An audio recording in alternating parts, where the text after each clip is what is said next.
If you go far enough back in human history, past metal, past pottery, past agriculture itself, one problem dominates survival after dark. Fire can be made, but light is fragile.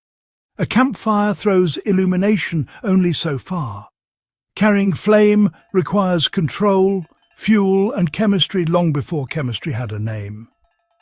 Archaeology now shows that Neanderthals solved this problem with a fuel mixture so effective it powered portable light tens of thousands of years before oil lamps or candles. This was not a lucky accident. It was a repeatable material knowledge built from animal fat, tree resins and careful preparation, and it changed how early humans used caves, hunted and moved at night. The archaeological evidence that points to deliberate torch fuel appears in caves across Europe.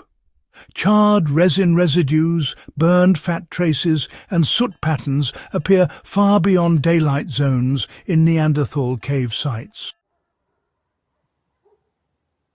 The burn marks climb walls and ceilings in narrow paths consistent with handheld light sources. Chemical analysis of residues shows a mix of rendered animal fat and conifer resin, especially pine. You know, on their own, neither fat nor resin burns well as a torch. But together they create this slow-burning, bright, adhesive fuel that clings to wood or fibre. Animal fat was, well, the energy source. Large game like mammoth, bison, deer and horse provided marrow and subcutaneous fat, both with high caloric density. Rendered gently, fat becomes a liquid fuel that burns cleanly, but honestly it burns too fast when exposed directly. Resin was the stabilizer. Pine resin is sticky, flammable and solid at cool temperatures. When heated, it melts and mixes with fat, thickening it and slowing the burn rate. The resin also increases flame brightness and helps the fuel adhere to a torch shaft. The real innovation was understanding ratios and preparation. Too much fat and the torch drips, flares and dies quickly. Too much resin and it smokes heavily or burns unevenly. Neanderthals learned to balance the two by heating resin first, then adding rendered fat gradually while stirring with wood or bone. The mixture cooled into a semi-solid pitch that could be reheated and reapplied multiple times. This was not guesswork. Consistent residue patterns suggest standardized preparation. Torch construction mattered as much as fuel. Wooden sticks alone burn poorly as light sources. Neanderthals likely used split wood shafts, bark bundles, or fibrous plant wrappings to hold the fuel. The fat-resin mixture was smeared or packed onto the torch head, sometimes in layers.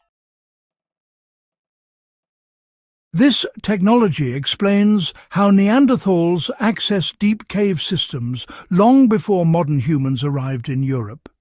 It also explains soot distribution that suggests prolonged occupation rather than brief visits.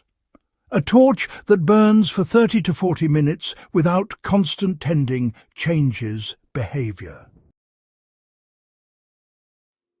It allows navigation, tool use, and social activity away from open fires. It also enables signalling and hunting in low light conditions. Applying this knowledge today is possible using the same principles, though with modern safety awareness. The first step is sourcing materials. Animal fat can be rendered from beef, venison or pork by heating slowly until liquid and straining out solids. Pine resin can be collected from damaged trees or gathered as hardened chunks near trunks. Only clean resin should be used, free of bark and debris. Preparation requires patience, you know. Resin should be melted gently in a metal container over low heat. Once it's liquefied, rendered fat is added slowly while stirring. The goal here is a thick, glossy mixture that hardens when cool but softens with heat.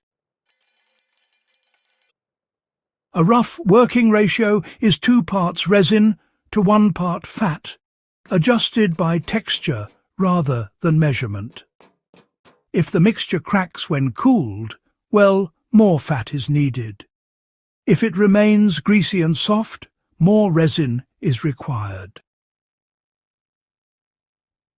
Torch shafts should be roughened or split at the tip to give the fuel something to grip. Wrapping the head with bark, dry grass or natural fibre cordage improves adhesion. The fuel mixture is applied warm, pressed into the fibres and allowed to cool. Multiple thin layers outperform one thick coating. Lighting should be done carefully. The torch is held upright and ignited at the top of the fuel mass. Once burning, it should be allowed to stabilize before movement. Properly made, the flame will be bright, steady, and resistant to dripping. Smoke will be present but manageable, especially outdoors or in ventilated spaces. What makes this Neanderthal technology remarkable is not that it produced light, but that it did so reliably. It reflects planning, material testing, and knowledge passed across generations. This was chemistry without theory, engineering without writing, and, well, it worked well enough to leave marks still visible today. For modern survivalists and backyard experimenters, this is more than just historical curiosity. It's a reminder that effective solutions come from understanding materials, not simply copying forms. The fat resin torch is, you know, a portable energy system built from renewable resources, repairable in the field and scalable to need. If you value deep human history that connects directly to practical skill, backyard wisdom is where these stories truly belong.